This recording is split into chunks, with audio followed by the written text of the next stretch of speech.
Welcome to coding OTT chapter 27 है ये CSS language का। हम जल्द ही एक नया प्रोजेक्ट की शुरुआत फिर से करने वाले हैं। अगर ये दोनों प्रोजेक्ट अब तक आपने बिल्ड नहीं किया तो ज़रूर बिल्ड कीजिए। एक तो पोर्टफोलियो वाला चैप्टर 19 में और 20 में यूट्यूब के डिज़ाइन को बिल्ड करके आपको दिखाया गया है। ज़रूर बनाइएगा, क्योंकि जितना सब कुछ आप प्रोजेक्ट के अंदर सीख सकते हो उतना सब कुछ आप सीक्वेंस ऑर्डर में चैप्टर्स को पढ़ के नहीं सीख सकते हो। तो वीडियो को लाइक कर दीजिएगा। चैनल पे अगर आप नए हो सब्सक्राइब करके बेल आइकन को हिट कीजिए। कोई क्वेरी या क्वेश्चन है कमेंट ज़रूर कीजिए और शेयर कीजिएगा अपने फ्रेंड्स में। कॉम्बिनेटर्स के बारे में पढ़ेंगे। HTML एलिमेंट को CSS में सेलेक्ट करने के लिए जिन सिंबल्स का आप इस्तेमाल करते हो ना, उन्हें ही कहा जाता है कॉम्बिनेटर्स। एग्जाम्पल, ये HTML पेज है।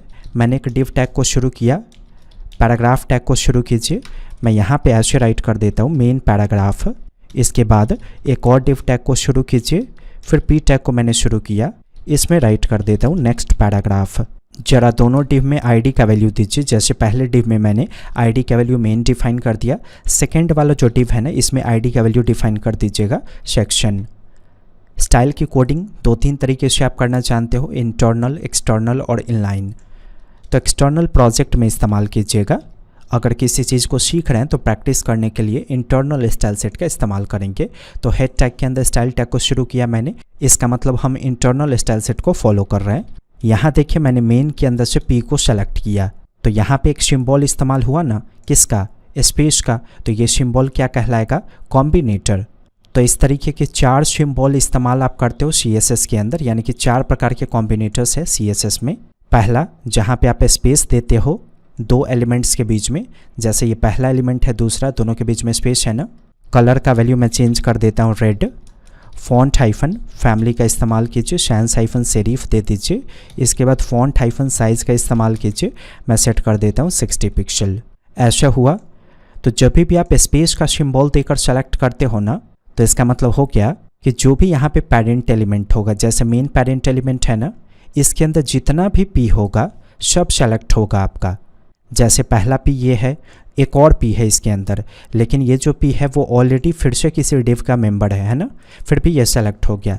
तो स्पेस देकर अगर आप किसी एलिमेंट को सेलेक्ट कर रहे हो ना स्पेस कॉम्बिनेटर की सहायता से, तो इसका मतलब इस पेरेंट में जहाँ जहाँ P होगा, चाहे वो P सेपरेट डिव से क्यों ना बंद हो, वो सारा P सेलेक्ट होगा और सब में ये प्रॉपर्टीज लागू होंगी।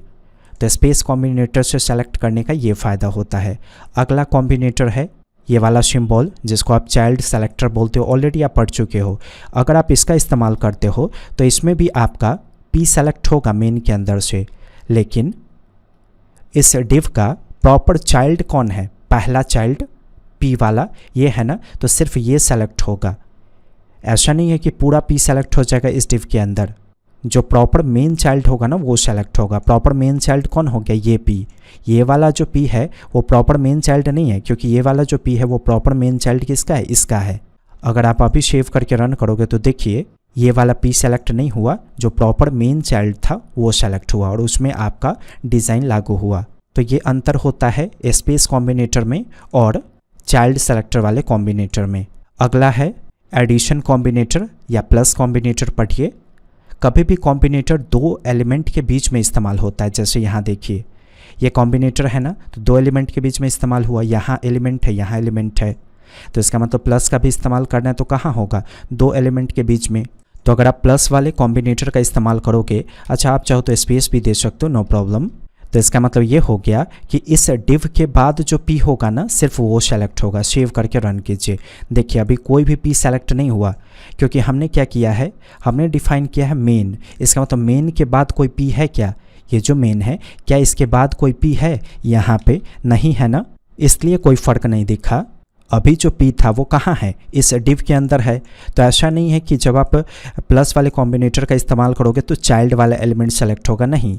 ये ढूंढेगा कि मेन के बाद कोई P एलिमेंट है, तो ये जो मेन है इसके बाद मैंने अभी P एलिमेंट क्रिएट किया, इस P एलिमेंट में कुछ राइट कीजिए, तो अभी ये सारा डिज़ाइन इस पे लागू हो जाएगा आपका।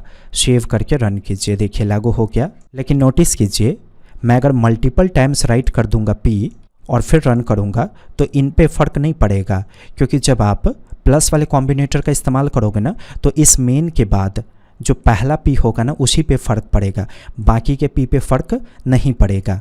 आप चाहते हो इस div के बाद जितना p है सब पे फ़र्क पड़ जाए तो उसके लिए जनरल सिम्बलिंग सेलेक्टर वाले कॉम्बिनेटर का इस्तेमाल कीजिएगा। इस सिंबल को कहा जाता है टिल्ड। तो इस टिल्ड का सिंबल देना है आपको index.html में आइए। यहाँ पे टिल्ड का सिंबल देने के लिए ESC एक बटन होता है कीबोर्ड में, उसके नीचे एक बटन होगा, उस बटन को शिफ्ट के साथ दबाइएगा तो ये टिल्ड का सिंबल आ जाएगा। तो अब इस मेन के बाद जितना p है ना सब सेलेक्ट हो जाएगा। रन कीजिए, ये देखिए सब पे डिज़ाइन लागू हो गया। तो ये होता है CSS में कॉम्बिनेटर्स। इंटरेस्टिंग था, रिवाइज कीजिएगा तो और अच्छी तरह से समझ में आएगा। वीडियो लाइक कीजिए, अगर पसंद आया है तो चैनल को सब्सक्राइब करके बेल आइकन को हिट कीजिए। अपने फ्रेंड्स में ज़रूर शेयर कीजिएगा। कुछ पूछिए कमेंट में। कोडिंग OTT पे वापस आने के लिए आपका धन्यवाद।